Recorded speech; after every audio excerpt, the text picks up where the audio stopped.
Oh, que c'est plaisant, c'est plaisant. J'ai enlevé mon masque pour pouvoir vous parler, mais c'est pour vous dire qu'aujourd'hui, on fait une sortie sur le terrain. Et c'est dans la lignée de la vidéo que j'ai déjà fait par le passé. Il suffirait de presque rien. Alors, on va examiner certaines situations photo et examiner les petits ajustements qu'on est capable de faire dès la prise de vue à ce moment-là, qui fait que notre photo qui serait bonne va devenir très bonne. Ça vous intéresse? Suivez-moi et surtout, je fais le décompte. Ça fait longtemps que je ne l'ai pas fait. Allons-y. Intro.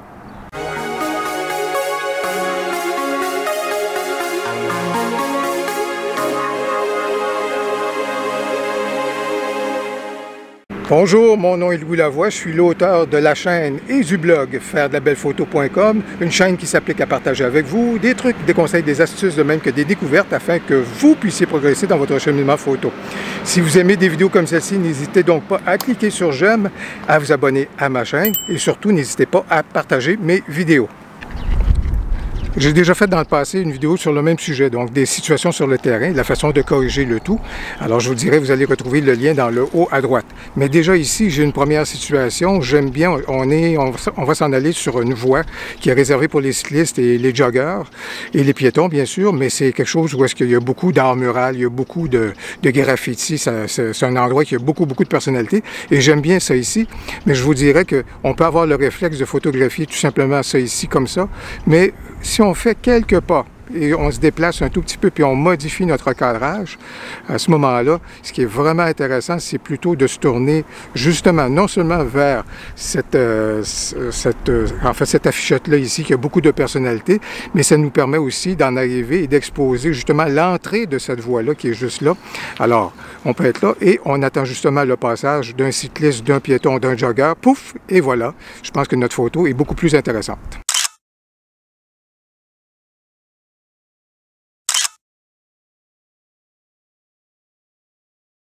Juste ici, j'ai une belle petite pinède là, qui est aux abords de la piste cyclable. Et puis, on peut se poser la question, mais qu'est-ce qu'on est capable de faire avec cette pinède-là? Bien, dans le fond, si on a recours à la technique du cadre dans le cadre, dont j'ai déjà fait état sur la chaîne, alors vous allez retrouver le lien dans le haut à droite, c'est donc dire qu'on est en mesure donc de profiter de ces éléments naturels-là ou encore artificiels pour créer un cadre dans le cadre. Et dans ce cas-ci, ce que je pourrais donc faire, c'est donc profiter des arbres qui sont justement comme ça. Je viens m'inscrire comme ça un tout petit peu. J'ai donc un arbre qui est à la droite, un autre qui est à la gauche, et j'ai juste besoin d'attendre au moment opportun, à ce moment-là, pour déclencher avec des personnages dans ma scène. Ici, on a un beau mur avec beaucoup de personnalité, des choses comme ça. Et puis, évidemment, il y a des joggers qui peuvent passer à proximité. Ce qui est intéressant, c'est de se baisser en perspective et de faire une contre-plongée à ce moment-là pour les inclure. On pourrait les prendre à la hauteur, de notre regard habituel, si vous voulez, mais il est beaucoup plus intéressant à ce moment-là d'utiliser un grand angle et lorsqu'ils vont passer à ce moment-là, de faire une photo en contre-plongée, ça va grandir les joggers, ça va grandir les cyclistes et puis ça va faire quelque chose qui est pas mal plus intéressant.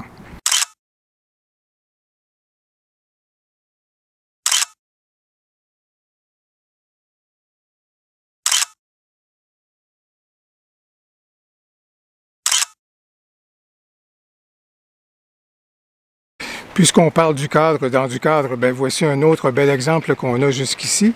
Alors on peut voir qu'avec cet arbre-là, justement dans la voie cycliste, c'est extrêmement agréable. Et il suffit donc de se rapprocher à un point tel que le cadre naturel va donc être assez important dans notre cadrage général. Et vous voyez, on a juste besoin d'attendre le moment opportun à ce moment-là pour capter la photo qui nous intéresse.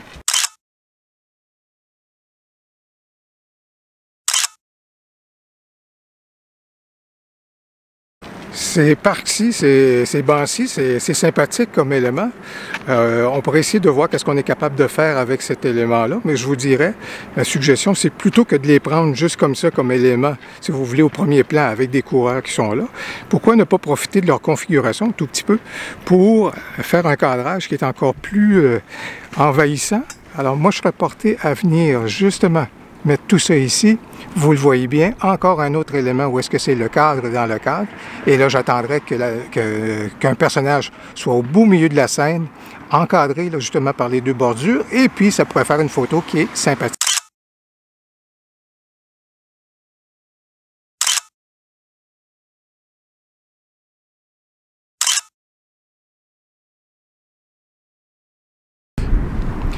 C'est drôle, dans ce terrain de stationnement-ci, il y a toujours quelque chose qui se passe.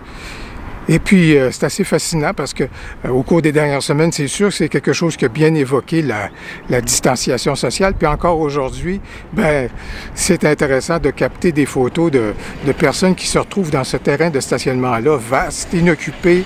Et si vous voulez quelque chose pour exprimer la distanciation sociale ou la distanciation physique, ben là, vous avez certainement une belle situation par rapport à ça. C'est curieux. À chaque fois que je passe ici, là, c'est toujours intriguant et il y a toujours quelque chose à sortir de cette situation-ci.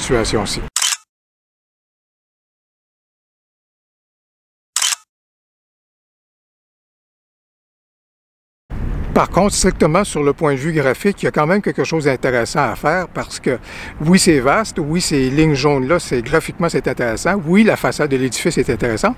Et regardez, si je fais juste à ce moment-là quelques pas, et surtout si je descends du trottoir, bien à ce moment-là, je suis capable, justement en me penchant, comment je suis capable justement d'aller intégrer, parce que les ombres sont très prononcées actuellement. Alors, je suis en mesure donc d'incorporer cette ombre-là et de par la forme de l'ombre, ça fait justement quelque chose qui est intéressant à intégrer à ce moment-là dans mon cadrage. On aime bien l'alignement comme ça sous les viaducs, là, surtout lorsque les structures ont beaucoup de personnalité avec des graffitis ou de l'art mural là, qui a été fait. On aime bien ça. Notre premier réflexe, ce serait de prendre notre photo immédiatement à ce moment-là. Bien sûr, en attendant peut-être qu'il y ait un personnage qui arrive dans notre scène, mais il y a peut-être moyen de faire un tout petit peu mieux. Et regardez, à ce moment-là, je pense qu'il faut faire à peu près une dizaine de pas. 1, 2, 3. Parce que ce qui m'embête beaucoup, là, c'est dans l'écart entre les deux structures, on voyait une voiture qui était stationnée. Et si je me rapproche ainsi, et si je refais mon cadrage à ce moment-là pour davantage zoomer dans la chose, bien, vous voyez, je viens d'éliminer non seulement la voiture, mais je suis beaucoup plus près. Malheureusement, il y a des éléments de construction qui sont là, mais c'est pour vous dire, j'ai complètement éliminé un détail qui était embarrassant entre les deux structures, si vous voulez. Ma perspective est beaucoup plus proche et j'ai juste besoin d'attendre qu'un personnage arrive justement dans un rayon de lumière qui est là. À ce moment-là, ça va être super sympathique.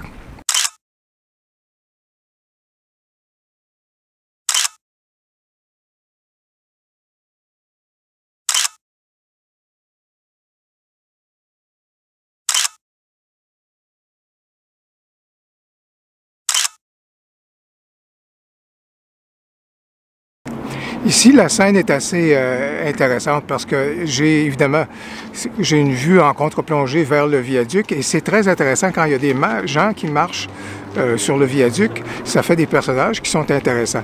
Vous voyez ici, on a la possibilité donc d'inclure un peu donc des branches de l'arbre qui est là à la droite.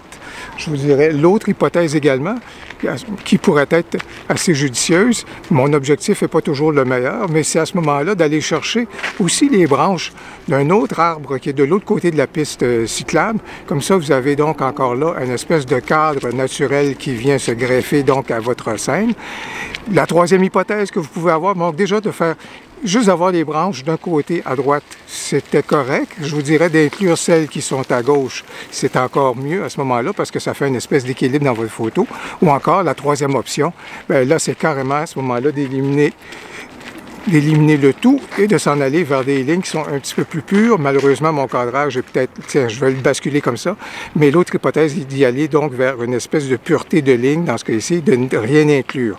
Alors, vous avez de belles options ici, mais si on décide de jouer un élément naturel, donc, mieux vaut ajouter également un autre élément naturel, donc, à la gauche, et ça va faire donc quelque chose qui est plus équilibré, ou encore d'y aller vers la pureté des lignes.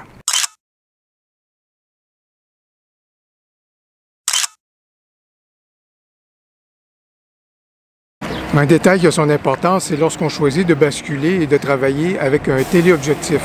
C'est intéressant parce que le téléobjectif, à ce moment-là, lorsqu'on travaille avec une longue distance focale, bien, ça vient compresser les champs à ce moment-là. Et ça, les sujets qui sont au loin nous apparaissent un peu plus rapprochés. Alors, c'est vraiment quelque chose qui est intéressant et ça nous permet d'obtenir des photos qui le sont tout autant.